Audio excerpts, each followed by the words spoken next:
Rapaziada, e aí, como é que estamos? De boas? Então vamos lá, vídeo aula de revisão aí para nossa avaliação para o nosso primeiro módulo aí da segunda etapa, tá? O primeiro tema então que a gente vai trabalhar é a Guerra do Paraguai, tema que a gente esgotou, né, de tanto discutir. A gente falou, né, dos interesses brasileiros na Guerra do Paraguai, então queria aí retomar com vocês esses interesses, né? A gente sabe que o Império Brasileiro a partir da segunda metade do século XIX, vivia uma tranquilidade interna e colocou ali, né, o seu olhar, colocou as suas asinhas ali para tomar, né, o território, para dominar e controlar o território ali do Rio da Prata, que tinha, né, uma importância muito grande para a circulação de mercadorias, principalmente para o interior do Brasil, né, região onde hoje é o Mato Grosso, muito mais fácil de ser acessada ali pela bacia do Rio da Prata. E nesse sentido, então, quando a gente fala dos interesses brasileiros no conflito, que ficou conhecido como a Guerra do Paraguai, a gente precisa destacar esse controle aí da bacia do Rio da Prata, né? Então a gente sabe que o Brasil ele acaba interferindo nas eleições ali do Uruguai, né, para colocar os seus parceiros, né, do Partido Colorado no poder. Isso acaba desencadeando a Guerra do Paraguai e essa intervenção do governo brasileiro nas eleições uruguaias tem tudo a ver com o controle do Rio da Prata, né? O controle para acessar ali a bacia do Rio da Prata e fazer uma circulação de mercadorias mais interessante para o governo brasileiro. Porém, a gente sabe que a Guerra do Paraguai ela é um conflito que tem a sua particularidade histórica, mas que também é um conflito que revela o quanto que as interpretações sobre o passado acabam sendo decisivas na hora de se construir os entendimentos sobre aquele evento, sobre aquele fato. E a gente sabe que há uma batalha sobre a memória da Guerra do Paraguai. E isso também é tema da nossa prova, focando aí naquele quadro que nós analisamos em aula, a Batalha do Avaí. Nesse momento, se eu tivesse um bom editor de vídeos, estaria aparecendo a Batalha do Avaí. Não vai aparecer, porque eu não sou youtuber. Queria ser, mas não sou.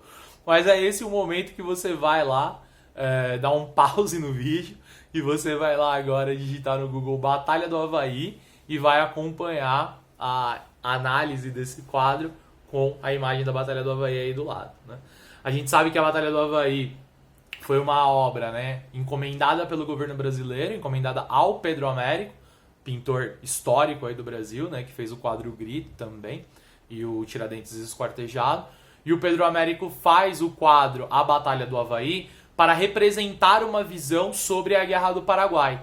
E essa visão fica muito clara quando a gente observa aqui no quadro A Batalha do Avaí, os paraguaios eles são representados como bárbaros, como não civilizados, ao passo que os brasileiros, os soldados brasileiros, eles são representados como civilizados, com roupas, né, mais melhores, né, com uma vestimenta melhor, enquanto que fica bastante claro, olhando ali bem no centro, né, onde a gente vê um soldado do Paraguai sendo representado como alguém bárbaro, como alguém não civilizado. Então esse quadro, ele narra uma história, ele narra um ponto de vista sobre a Guerra do Paraguai. E aí, esse quadro, então, representa que o governo brasileiro, já no Império, tentou construir uma imagem sobre o que foi o conflito.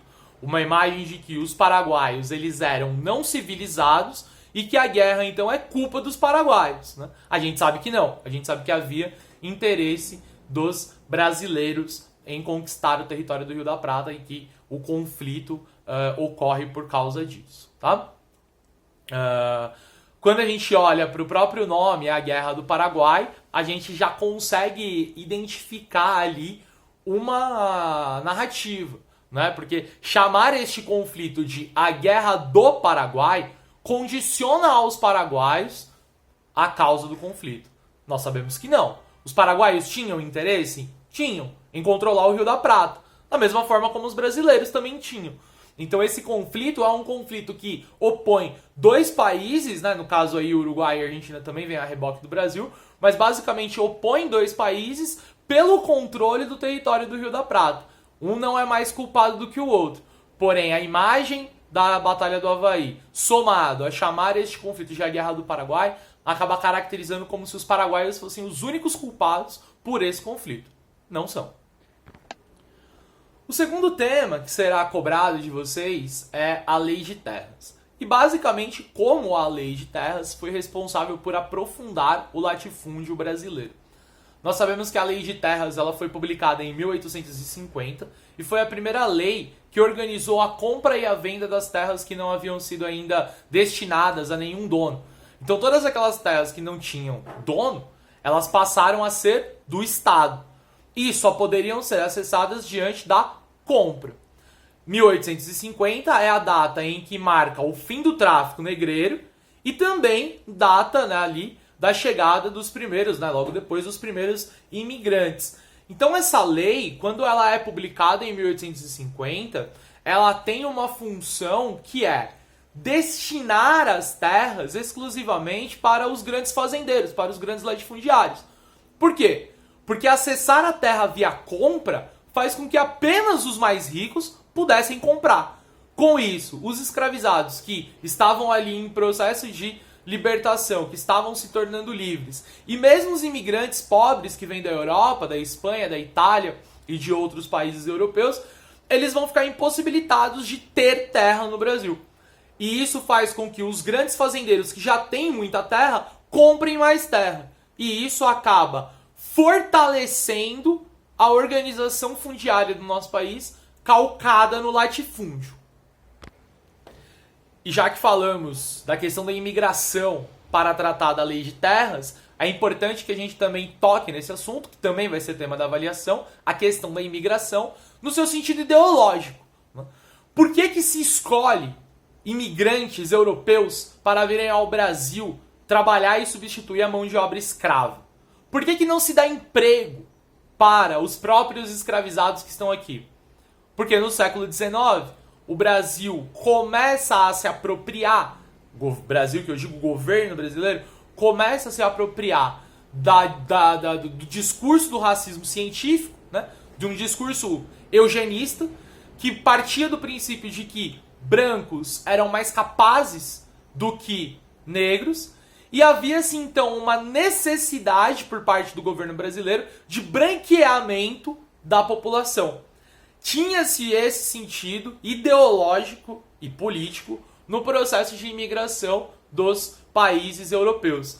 Então, ao trazer os europeus para o Brasil, a gente trabalhou em sala de aula, né, uma lei que impede que outras nacionalidades, além da europeia, venham ao Brasil trabalhar como imigrante, revela esse sentido ideológico, revela que mais do que substituir a mão de obra escrava pela mão de obra livre, a imigração respondeu aos interesses ideológicos do governo de branquear a sua população.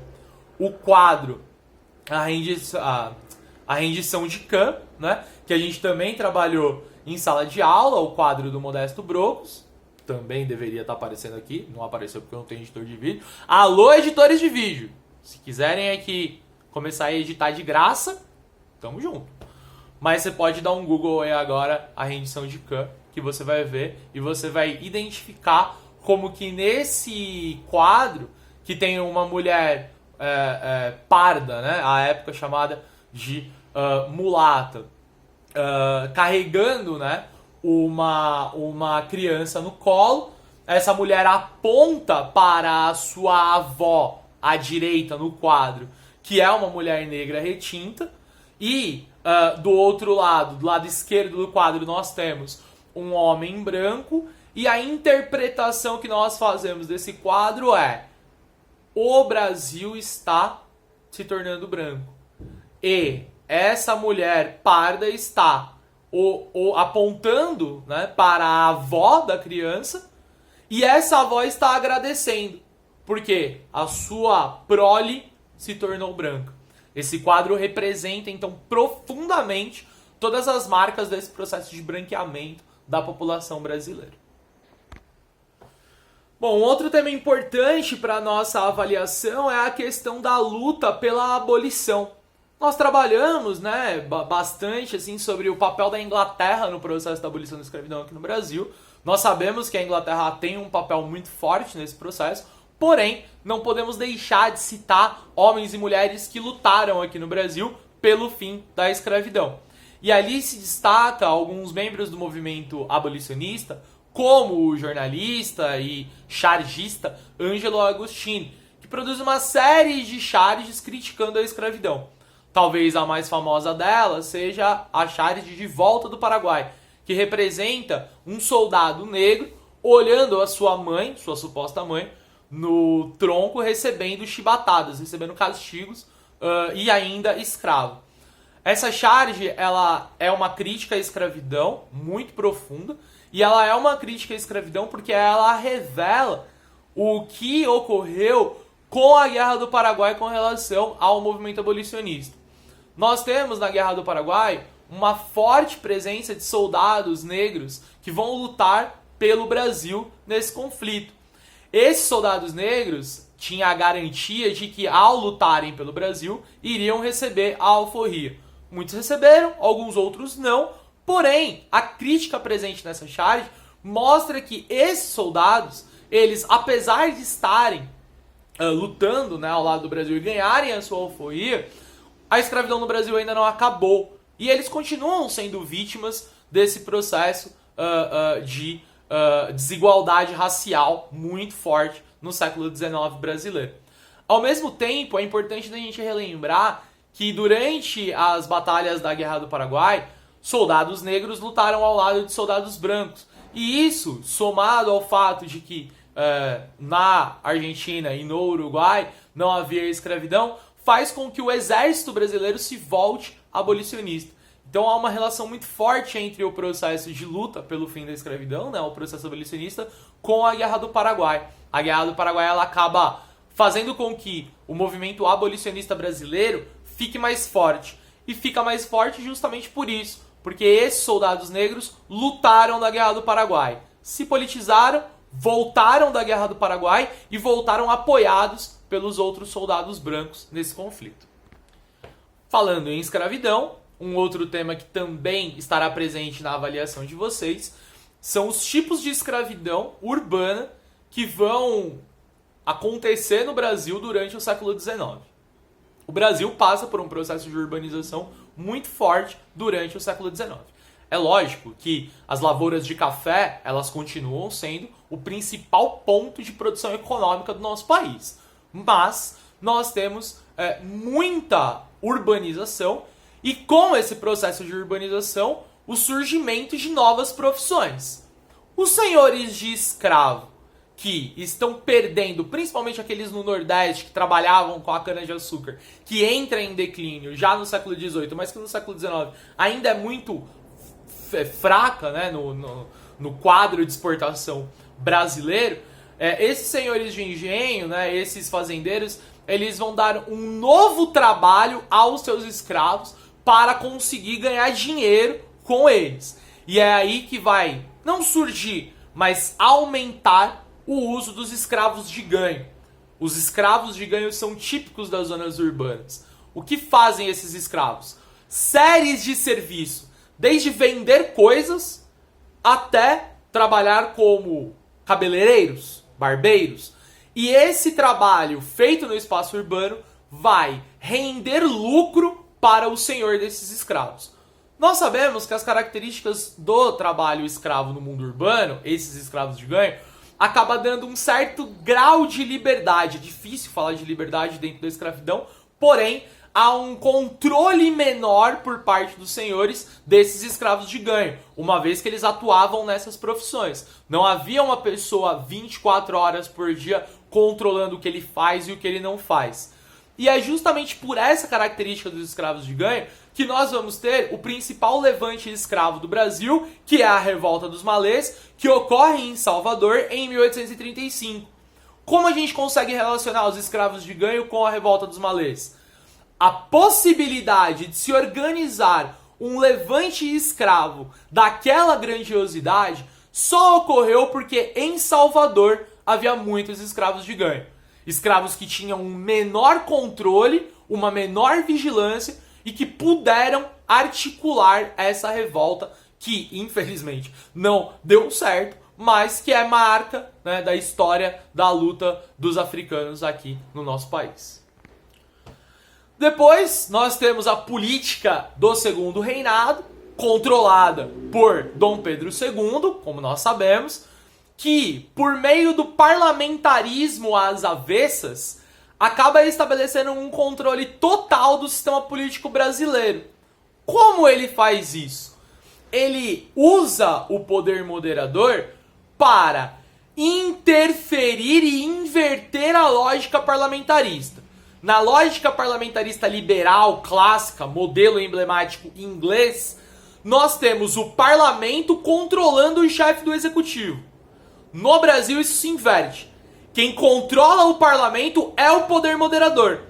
Portanto, Dom Pedro consegue tirar, dissolver, trocar e mandar no parlamento conforme ele quer. Com isso, nós temos aquela representação clássica. Em uma mão, o Partido Conservador. Na outra mão, o Partido Liberal. Que são controlados por Dom Pedro II e que vai ser a característica do Segundo Reinado. A tranquilidade política do Segundo Reinado só ocorre porque, ao estabelecer o parlamentarismo no Brasil, que é às avessas, quem controla os poderes políticos é Dom Pedro. Com isso, ora ele dá poder ao Partido Liberal, ora ele dá poder ao Partido Conservador, mas na prática quem manda é ele. Mas assim, ele consegue apaziguar as disputas políticas desses dois partidos, que, como a gente bem sabe, não eram tão diferentes assim uns dos outros. E por fim, pra gente acabar, nós temos aqui o último tema, que é o tema da Marcha para o Oeste e o Destino Manifesto. Como nós estudamos, o processo de expansão que os Estados Unidos promoveu no seu território ao longo do século XIX foi justificado por uma ideologia, a ideologia do Destino Manifesto, que, mais uma vez, se vocês derem um Google em Destino Manifesto e clicar lá nas imagens, vai aparecer aquela imagem que nós trabalhamos em aula, em que tem uma mulher levitando, marchando do leste para o oeste e levando a civilização para o oeste. A luz está no leste e vai iluminar o oeste. A energia elétrica está chegando. As leis, o conhecimento está sendo carregado por essa mulher. Qual é a representação que a gente consegue absorver deste quadro? De que os Estados Unidos, eles devem levar a civilização até os povos bárbaros. Tudo isso para justificar o processo de expansão ao oeste, que, como nós sabemos, acabou confiscando e matando os povos indígenas dos seus territórios. Para justificar esse confisco das terras e a morte das populações indígenas, os Estados Unidos elaboram o discurso do Destino Manifesto. É uma justificativa.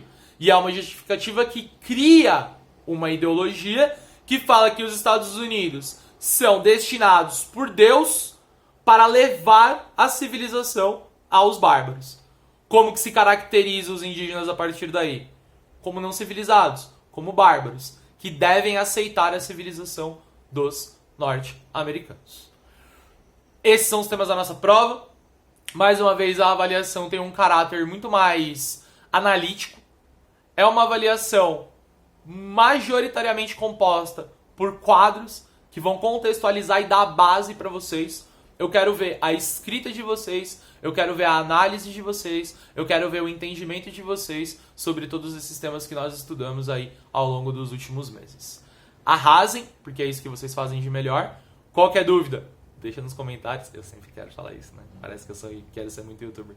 Queria mesmo. Então, mas é sério, deixa nos comentários abertos aqui que a gente vai trocando uma ideia até o dia da realização da prova. Fechou? Tudo nosso, nada deles. Beijo pra vocês e é nóis.